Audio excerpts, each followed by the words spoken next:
संदीप शर्मा ने लिखा है, गुरुजी दुख सुख से ज़्यादा सत्य है और सुख केवल आशा ही लगता है, कृपया कुछ कहें।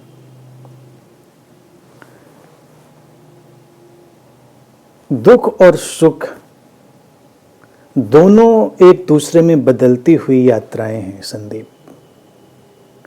दुख सुख से ज़्यादा सत्य लगता है क्योंकि ऐसा अनुभव है लोगों का। हमको लगता है कि शायद जो सुख है वो एक मरीचिका की तरह है, वो एक छलावे की तरह है, वो कहीं दूर हमको आता हुआ प्रतीत होता है, लेकिन ऐसा लगता है कि वो सचमुच में आया नहीं। लेकिन दुख हमको बड़ा सीधा सीधा जान पड़ता है क्योंकि उसकी चोट बड़ी सीधी सीधी हमारे ऊपर होती है।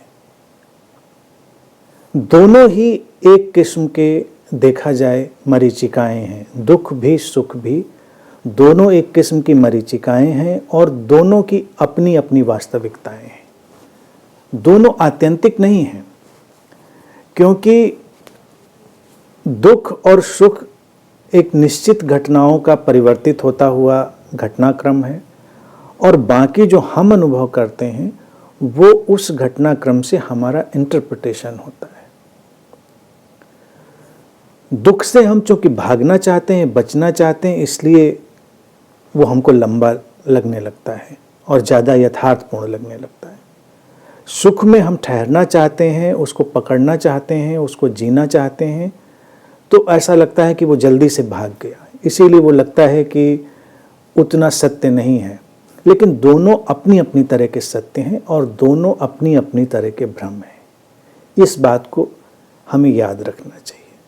सुख केवल आशा है, ऐसा नहीं है, क्योंकि हम सुख की आशा करते हैं। दुख की तो आशा कोई करता नहीं है, हम सुख की आशा करते हैं, इसीलिए लगता है सुख आशा है।